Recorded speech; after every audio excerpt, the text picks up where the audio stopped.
যশোরের অভয়নগরে বিএনপি মনোনীত ধানের শীষ প্রতীকের প্রার্থী মতিয়ার রহমান ফারাজির নির্বাচনী প্রচার মিছিল ও আলোচনা সভা অনুষ্ঠিত হয়েছে। বৃহস্পতিবার বিকেলে উপজেলার নওপড়া শঙ্কর পাশা সরকারি মাধ্যমিক বিদ্যালয় মাঠে আলোচনা সভা অনুষ্ঠিত হয়। পরে প্রচার মিছিলটি যশোর খুলনা মহাসড়ক প্রদক্ষিণ করে। নওপড়া পৌর বিএনপির সভাপতি আবু নঈম মোড়লের সভাপতিত্বে প্রধান অতিথি হিসাবে বক্তব্য রাখেন অভয়নগর উপজেলা বিএনপির সভাপতি ও ধানের শীষ প্রতীকের প্রার্থী মতিয়ার রহমান ফারাজি। থেকে ধানের শীষের প্রার্থী পেয়েছেন,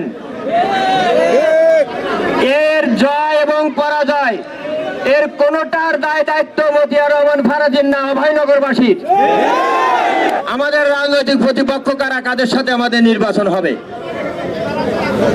এই বিষয়টি হৃদয় দিয়ে অনুভব করা দরকার। এবং ওই যে দলটি, এই দলটি যদি পৌরসভার 8 নম্বর ওয়ার্ডে মিটিং করে তাহলে 1 থেকে 7 নম্বর ওয়ার্ড এবং 9 নম্বর ওয়ার্ডের প্রতিটা লোক সেখানে উপস্থিত হয় ওই দলে।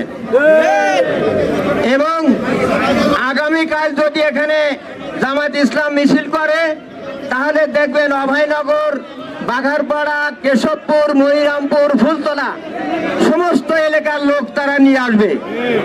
এনে তারা এই অভয়নগরের ভোটারদের মানসিকতার উপরে দুর্বলতার ছাপ দেওয়ার চেষ্টা করবে।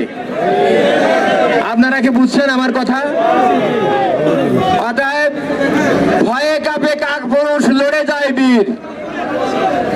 বহু ত্যাগের বিনিময়ে অভয়নগর বাংলাদেশ জাতীয়তাবাদী দল এই 2026 সালে নির্বাচনের ধানের শীষের প্রতীক নিয়ে নির্বাচনের স্বীকৃতি পেয়েছে অভয়নগরের মানুষ। এটাকে ছোট করে ভাবলে চলবে না। আজকে যারা এখানে উপস্থিত হয়েছেন, এই মাঠ থেকে যখন মিছিল বের হবে একটি লোকও মাঠের ধারে দাঁড়ায় থাকবেন না, প্রত্যেকটা লোক মিছিলের মাথা পর্যন্ত যাবেন আপনারা।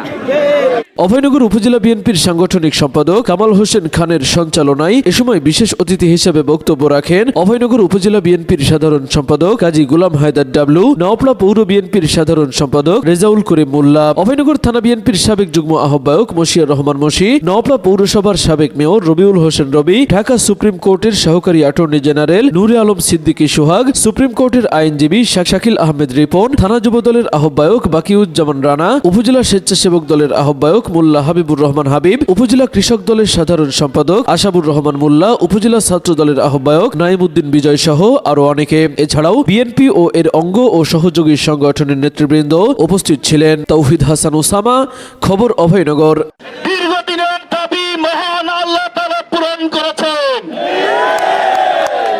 চেয়ারম্যান জনাব তারেক রহমান আপনাদের এই এলাকার কৃতি সন্তান, দীর্ঘদিন লড়াই সংগ্রাম করা প্রথিতযশা শ্রমিক নেতা, অভয়নগর উপজেলা বিএনপির সংগ্রামী সভাপতি মতিয়ার রহমান ফারাজিকে বিএনপির মনোনীত প্রার্থী করেছে। বন্ধুরা, এই কারণে অভয়নগর এবং নওপড়াবাসীর সবচাইতে বড় গুরু দায়িত্ব হচ্ছে মতিয়ার রহমান ফারাজিকে বাঘারপাড়ায় যে ভোট